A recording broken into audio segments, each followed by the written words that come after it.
조갑제TV 시청자 여러분 안녕하십니까. 2022년 5월 30일 정오입니다. 우리나라에서 남을 가장 많이 비판하는 직업은 기자입니다.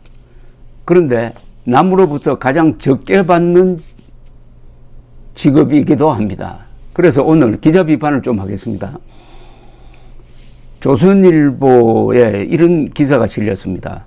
데스크에서라는 고정란인데 제목이 참을 수 없이 올드한 청와대입니다. 곽아람 기자가 쓴 건데 참을 수 없이 올드한 청와대, 이걸 보고 제가 좀 거북했습니다. 올드한 대신에 낡은 청와대라고 하면 되지 굳이 외국어를 쓸 필요가 있습니까? 저는 외래어를 많이 쓰는 것은 나쁘지 않다고 생각합니다. 그러나 한국말이 없을 때, 한국 단어로 표현이 안 될 때 쓰는 거죠. 올드한 청와대, 이게 조선일보 제목에 오를 수 있느냐? 올드한 청와대. 조선일보는 지금 한글 전용으로 가고 있습니다. 한글 전용으로 과연 정확한 기사문을 쓸 수 있느냐? 저는 불가능하다고 보는 사람인데, 그러다 보니까 한자 대신 영어를 많이 쓰게 됩니다. 자, 그 내용이 대충 이런 겁니다. 지금의 청와대는 촌스럽다. 지금의 청와대라고 하면은 이제 대통령실로서의 기능이 없어져 버린 그 청와대에 들어가 봤더니 그 디자인이라든지 전시된 무슨 역대 퍼스트 레디 영부인 사진을 걸어 놓은 거라든지 이런 게 참 올드하다, 낡았다, 촌스럽다, 이런 게 주제를 이루고 있습니다. 그런데 이 기사의 바탕에는 청와대 이전은 잘한 것이다, 저런 청와대는 아주 문제가 있는 장소였다 하는 걸 전제로 하고 있습니다. 이것은 조선일보의 사실이라고 볼 수 있는데, 조선일보는 청와대 이전을 너무 서둔다고 비판을 하다가 윤석열 당선인이 청와대 이전을 결정해버리니까 그 뒤에 일어나는 거의 모든 문제점에 대해서는 보도를 하지 않고 오로지 잘된 점만 부각시키고 있습니다. 그런데 이게 국민 정서하고는 어긋나요. 국민 중에서 청와대 이전을 반대한 사람이 60%였습니다. 물론 대통령 취임 전입니다. 6대 4로 반대가 많았는데 조선일보의 논지를 보면은 거의 100% 국민들이 찬성하는 것으로 여겨질 만큼 기사 내용이 철저하게 윤석열의 대통령실 이전에 박수를 보냈습니다. 그러다가 보니까 많은 문제점이 있고 지금도 해결되지 않았는데 그것은 언급하지 않는데 제일 중요한 것이 안전 문제입니다. 국군 통수권자를 겸하는, 그리고 국가 원수를 겸하는 대통령의 안전은 안보의 핵심 사안인데, 출퇴근하는 대통령은 5년 동안 그 동선이 노출되어 가지고 저격의 위험에 노출된다는 이 점을 단 한 번도 지적하지 않는 언론이 조선일보였습니다. 그리고 아웅산 사건에서 보듯이 국가 지도부와 군사 지도부가 같은 자리에 있으면 한 방에 가는 수가 있다 하는 데 대해서도 일체 언급을 하지 않습니다. 그런 걸 바탕으로 그 분위기 속에서 쓰여진 칼럼이 참을 수 없이 올드한 청와대라고 저는 판단이 되었습니다. 일반 개방에 앞서 지난 25일 언론에 공개된 청와대 본관 취재를 갔다가 충격을 받았다. 화려해서가 아니다. 너무 올드해서였다. 방송과 사진을 통해 볼 때는 중후해 보였던 붉은 카펫과 샹들리에 오크색 난간과 기둥은 사진빨이었다. 집무실과 회의 공간에 놓인 책상과 의자도 현대적인 것과 거리가 멀었다. 제3세계 대통령궁 같네. 기자들 입에서 탄식이 흘렀다. 제3세계 대통령궁이라고 하면은 주로 아프리카, 남미를 가리키는 것 같은데 거기서 만들어진 역사와 청와대에서 만들어진 역사가 같습니까? 이거 대한민국 현대사에 대한 모독 아닙니까? 대한민국 역대 대통령들이 남미나 아프리카 대통령처럼 행동했고 그 사람들이 머물렀던 장소도 그래서 제3세계 대통령국 같네라는 겁니까? 기자들 입에서 탄식이 흘렀다는데 이 기자들이 어떤 기자들입니까? 한국 현대사에 대한 존경심이 전혀 없다는 느낌을 받습니다. 낡은 인테리어야 이해할 수 있다. 청와대 본관은 노태우 전 대통령 때인 1991년 준공되었다. 이 문장이 틀렸습니다. 청와대 본관은 노태우 전 대통령 때가 아니죠. 1991년은 노태우 현직 대통령 때입니다. 노태우 당시 대통령 때인 이렇게 해야 되죠. 요즘 젊은이들은 질색하는 체리식 몰딩을 떠올리게 하는 천장도 번쩍이는 샹들리에도 로코코 양식을 어설프게 따라한 화장실 수납장도 당시엔 고급 인테리어로 여겨졌을 것이다. 그렇죠. 당시엔 고급이었는데 세월이 지나면은 그렇게 되는 겁니다. 그런데 젊은이들이 질색하는 이런 표현은 안 써도 되죠. 대한민국 국민이 젊은이들밖에 없습니까? 이후 청와대에 입성한 대통령들이 인테리어를 바꾸고 싶었더라도 국민 세금 들이는 일이라 쉽지 않았을지 모른다.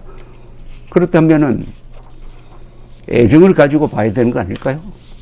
참을 수 없이 올드하다고 느낀 건 따로 있었다. 이 올드하다는 말이 계속 나옵니다. 이러다가는 국어사전에 올드가 들어가야 될 것 같습니다. 영부인 집무실 겸 접견실로 사용되던 무궁화실에 이르러서였다. 이승만 전 대통령 부인 프란체스카 여사부터 문재인 전 대통령 부인 김정숙 여사까지 역대 대통령 부인 11명의 초상사진이 벽에 걸려 있었다.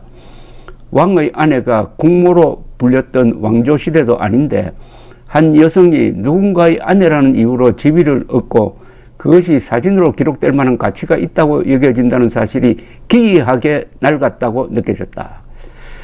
자, 우선 왕의 아내란 말이죠. 요새 언론이 잘못 쓰고 있습니다.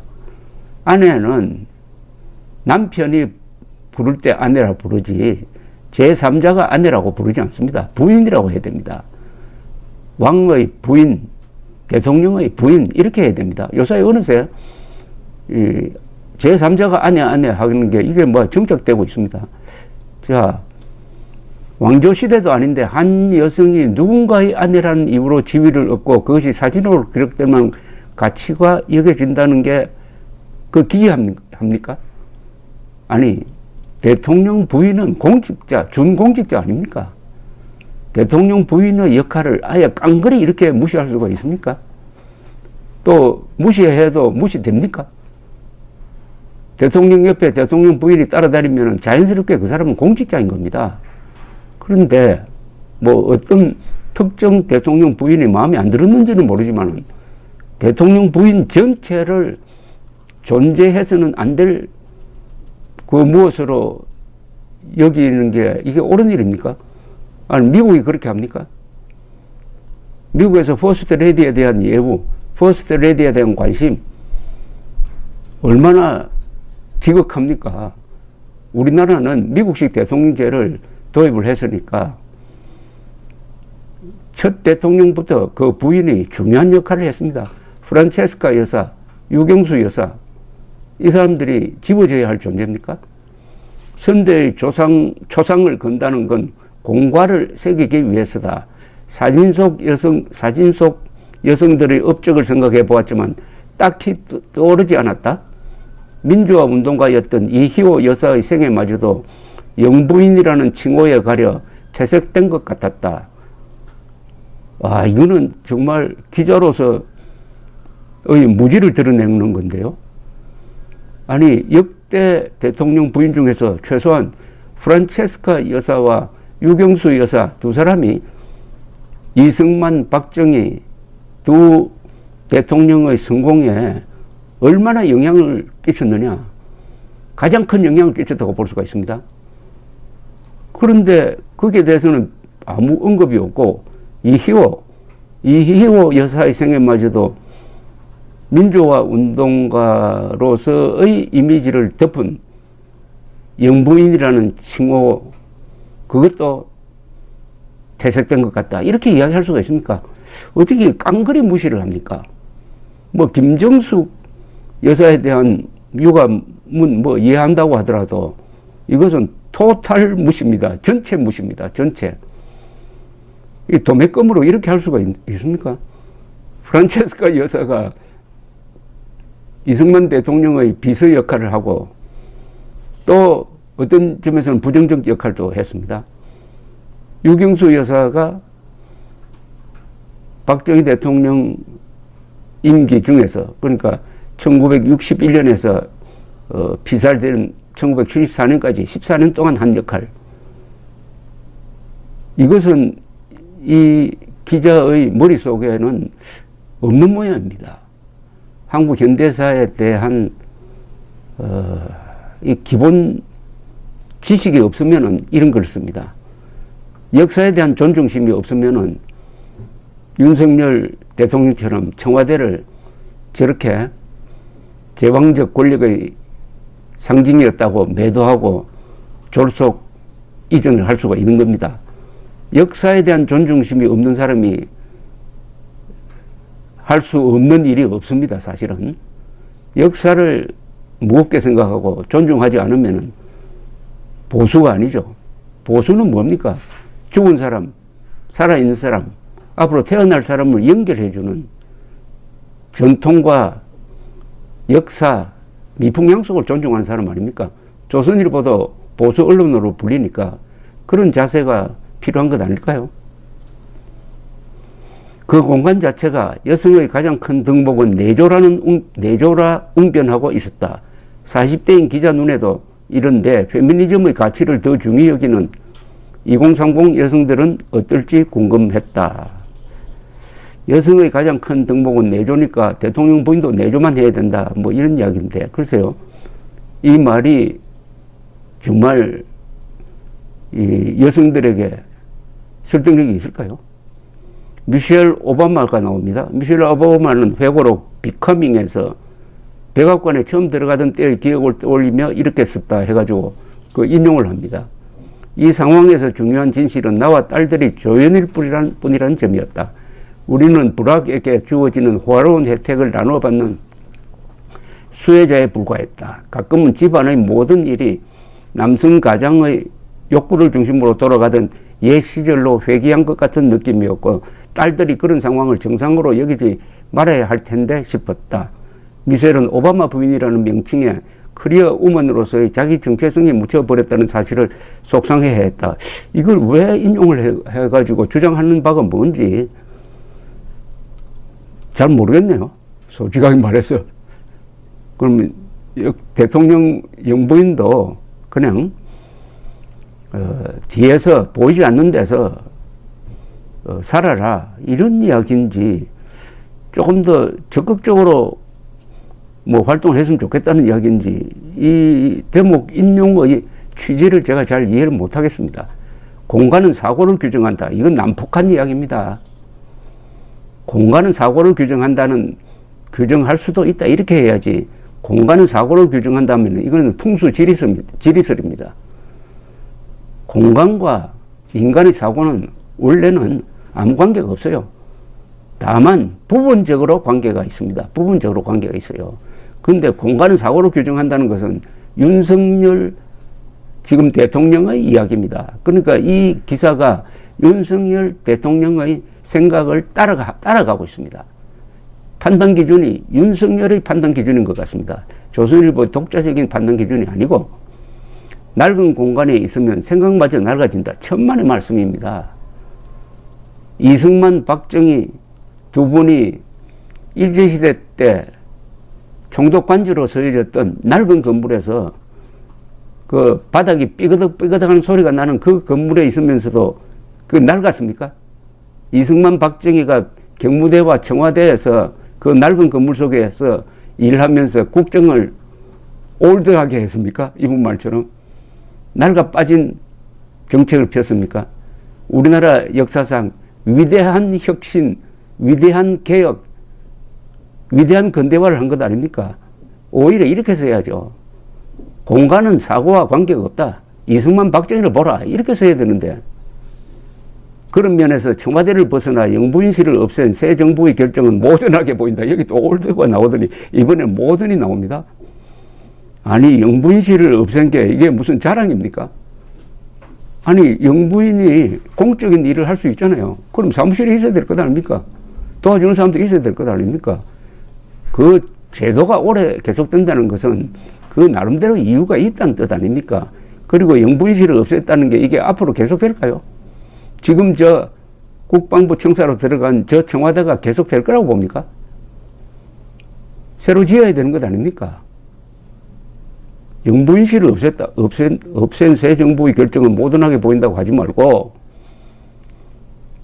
공관과 집무실을 분리해가지고 지금 두 집 살림하고 있고 앞으로 공관이 외교부 장관 그게 공관으로 확정된 셈인데 그게 수리를 하고 끝내면은 거기에 또 비서실 기능이 들어가고 경호실 기능이 들어가고 미사일 방어망도 있어야 되고 군 부대도 그 근방에 주둔해야 되는 이런 점에 대한 지적은 하지 않고 영부인실을 지금 임시로 없앤 거겠죠.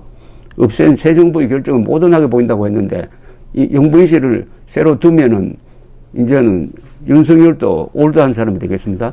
대통령 부인이 진물을 보았다는 책상 앞에 푸른색 가죽 의자가 놓여 있었다. 북유럽 유명 리클라이너 브랜드 제품이다.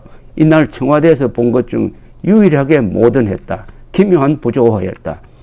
아니, 북유럽의 브랜드 제품은 모던한 거고 돈을 아끼려고 좀 낡은 촌스러운 가구를 배치한 것은 올드한 것이다.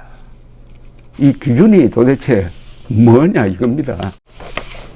청와대 이전에 대한 조선일보의 그동안의 이 보도 자세는 한번 검증을 받을 겁니다. 검증을 받을 때 몇 가지 기준이 아마 적용될 것이라고 생각합니다. 그 기준 중에 하나가 백악관입니다. 백악관을 어떤 식으로 운영해 왔는지, 그리고 언론이 윤석열 대통령이 백악관을 벤치마킹 한다고 서로 박수를 보냈는데 그게 과연 백악관을 제대로 벤치마킹 한 건지. 참고로